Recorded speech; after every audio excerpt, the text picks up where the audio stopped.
Welcome back, you history-loving weasels, for yet another Let's Talk. It's been a while, but I think I have enough time to just share my opinions on something. And today's topic is, well, something interesting, I guess. Yugoslavia. I instantly, whenever I think about Yugoslavia, I think about, the two people groups that make up this hypothetical scenario. The ones that like it and the ones that dislike it.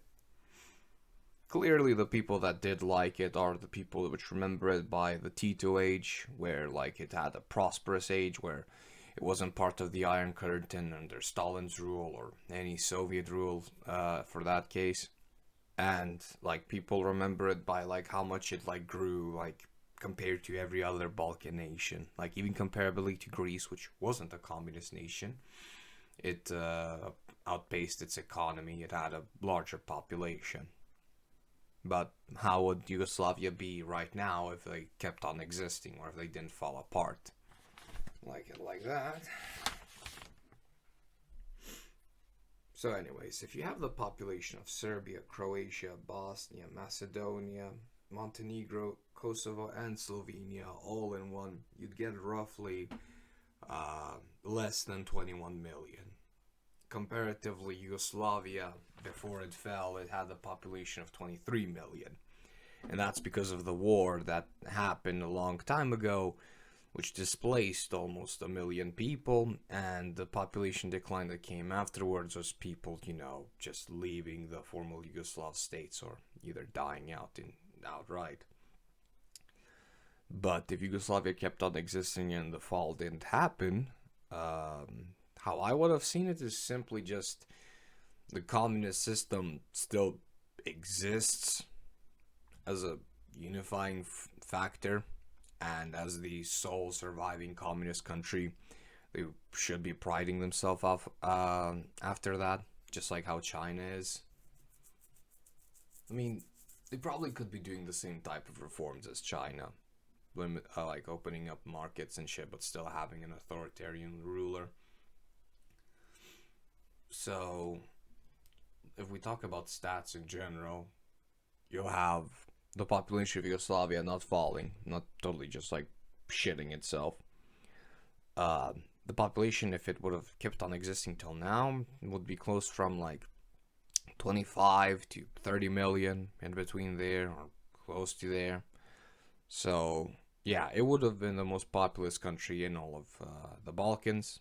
Economically wise, it used to be larger than Romania's, but now Romania has a larger economy than all the former Yugoslav republics combined. Add in I don't know, Bulgaria, and you'll basically reach Romania's GDP.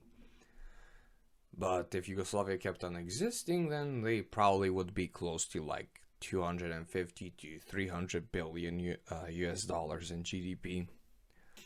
A couple of questions that I would have proposed is if we would have joined the European Union, even though we would have been a communist nation, or we would have just continued this ongoing quest of just being neutral. Hard to say. The Slovenians and Croatians would like to join the European Union, while the others, well, comparatively, right now, everybody wants to join the European Union from Slovenia and Croatia already did. Bosnia, Montenegro, Serbia, and Macedonia do. But if, Yugoslavia didn't fall, the Serbians will not feel the need to, because their economy is doing well enough without the European Union. While Slovenia and Croatia want to just, be a part of the much larger form of the European Union.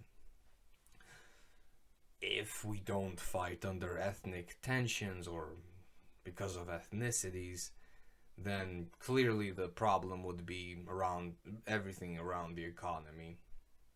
How much it dictates, how much one republic has its obligations towards another. For example, how much can Slovenia really care about the Republic of Macedonia? Or how much authority does Serbia really have over its autonomous regions, economically speaking? So, yeah, it's either it's probably if it doesn't fall, it's probably a somewhat free market where the republics have their own thing going on, where you can see that the Slovenian and Croatian ones are doing far better than the rest. But, you know, the fact is, like, people that live in Macedonia can freely travel all the way to Croatia and just, like, have a wonderful vacation, a wonderful time, or just, like, build their own homes there without needing thousands and thousands of paperwork of immigration and migration and all that. So the population of Yugoslavia doesn't just drop flat out. Well, the only population group that would probably still be to some extent discriminated would probably be the Albanians, due to the fact that they don't speak a Slavic language and they themselves are not Slavic. What would be a future of this Yugoslavia? Well, it's probably the joining of the European Union, but simply put it, due to the fact that it's communistic, the European Union might be very, very hesitant of letting it join in.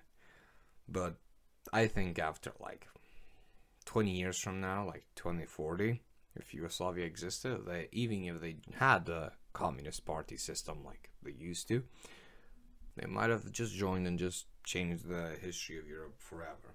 Being the first communist nation and the only communist nation in Europe which exists in the European Union. Some people would start talking about its army and all that. Well, personally, I don't think its army is going to be God knows what. It will be the strongest in the Balkans, that's for sure. But world power-wise, not so much. It won't be the type of country which would be eager to send troops to other nations to invade them. Nor would it be very interested in joining NATO, because the Serbian population inside do not want to do that. So yeah, that's my thoughts of Yugoslavia that doesn't fall apart. Tell me what you think in the comment section below, and if you guys have another topic that you want me to cover, I'll cover it in the next video of Let's Talk. Anyways, I hope you guys have a wonderful day, and now hit the music.